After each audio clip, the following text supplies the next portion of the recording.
All right, this next aerial is something that we call the Skidoo Wild. This is a very complex aerial, and this is probably the hardest one in this DVD. And I know for me, it took me 3 or 4 months to really get this one down. So you're going to want to work through these preps really slowly and one by one. So take this very methodically, one step at a time. Don't try to go for the whole aerial all at once. All right, we're going to show you what it looks like. Here we go. Going over. 5, 6, 7, 8.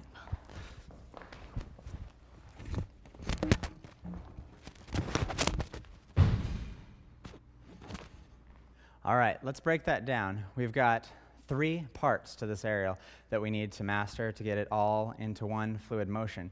If you haven't learned the moon flip from the first DVD, we highly recommend that you learn that. And if you haven't learned the sunshine is going to be really, really helpful in this. So a combination of these two, we're going to talk first about how we get up onto the shoulder. Now, the timing here is rock, step, hop down, up.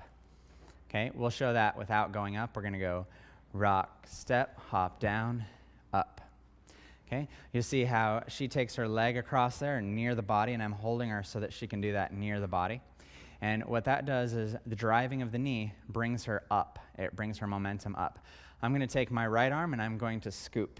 Okay, and this scooping action brings her up. And what I'm aiming for is to get her hips just a little higher than my shoulder. So I'm going to show you how that looks. We're going to go 6, 7, 8, rock, step, hop down, up. Okay. Got the hips just a little bit higher than the shoulder. And one thing that I'm doing here is lifting her more straight up than around the head. Even though the end effect is around the head, we've got to go straight up first to get a good connection here. So we're going to go up, and we're going to actually place her on the shoulder this time. Looks like this. 6, 7, 8, rock, step, hop down, up. Okay, so I've got a really solid balance here where I don't have to worry about her teetering backward or forward. Okay, once we've done that, we're going to do the critical piece of the Skidoo Wild, which is for her to take her left hip and torque it backwards. She's going to torque her left hip so that the small of her back lands against the back of my neck. We're going to show you what that looks like.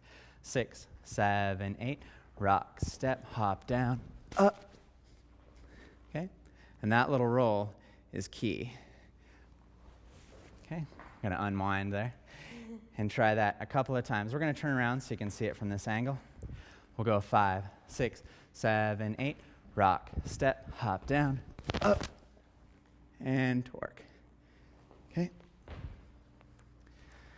Your method for getting down can vary. You can just simply let her down off the back if you need to. Okay. Now, it's really important to stay relaxed in this. One of the things that happens when we jump is a lot of times we tighten up. And what we're going to need to do here is stay relaxed so she wraps around the head in a circular fashion. If she's completely straight here, there's a chance she might slip off the back. But if she's round, she'll stay up on the shoulders. We're going to turn around, try that one more time. We're going to wrap her right around the back. 6, 7, 8, rock, step, hop down. Okay. Once we've got her here, we're going to reach our right arm back. We always have this problem of keeping the arms clear here. So we're going to let her wrap around. Follows on that wraparound part, you can stiffen your right leg so that he has some fulcrum to grab onto. Okay, now this time what we're going to try to do is let her wrap all the way around the head. We're going to get her feet around this way, and she's going to hook her legs backward, and I'm going to wrap my right arm around her stomach and get her wrapped around me. Okay, the whole thing up to that point, we'll turn around so you can see it, looks like this. 6, 7, 8, rock, step.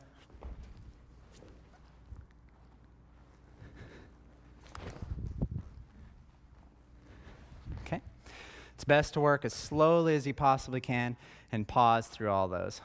All right, we're going to show you from this side so you can see her coming up and around. Remember, you want the small of her back in the middle of your neck here, so you really have to get her around so that you have legs coming around on this side that you can grab onto and wrap around your waist. Okay? Looks like this. We're going to go 5, 6, 7, 8, rock, step, hop down. Torque it around. Grab and let her slide in. Okay? So this is one of those kind of movements that momentum is really key for. So what we're going to do is we're going to show it now, keeping our momentum going all the way through. Once you've found that you can really reach back leads and confidently wrap around her waist, and once she feels confident enough with where her body goes to really relax and get into this, you can start to add a little bit of fluidity. We'll show you what that looks like. We'll go 5, 6, 7, 8.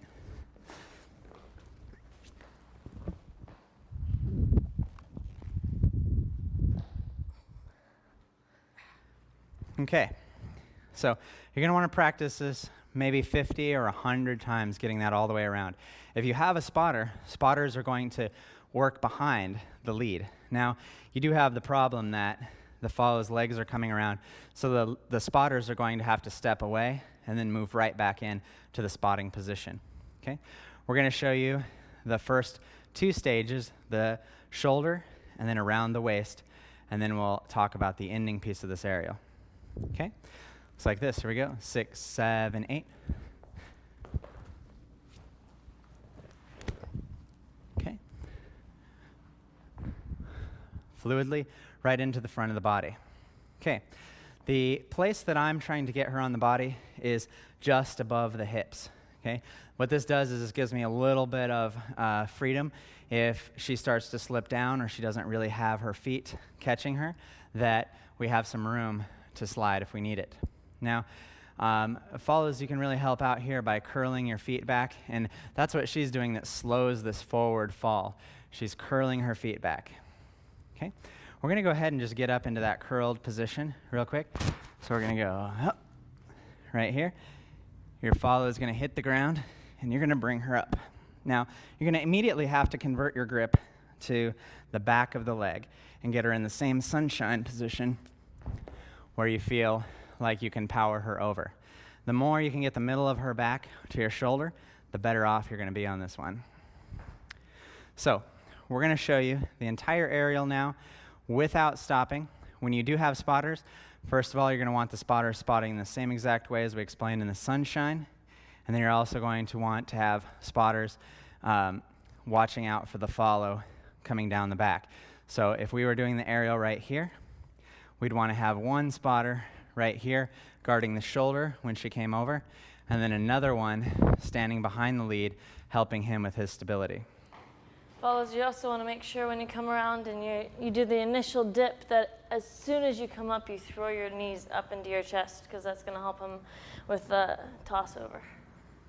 Okay, when I have her up here on my shoulder, what I'm going to do is push on her lower back, and I'm going to open up just like I did in the sunshine. This is going to give her some space to land. She's going to really tuck. You can't tuck enough in this particular aerial.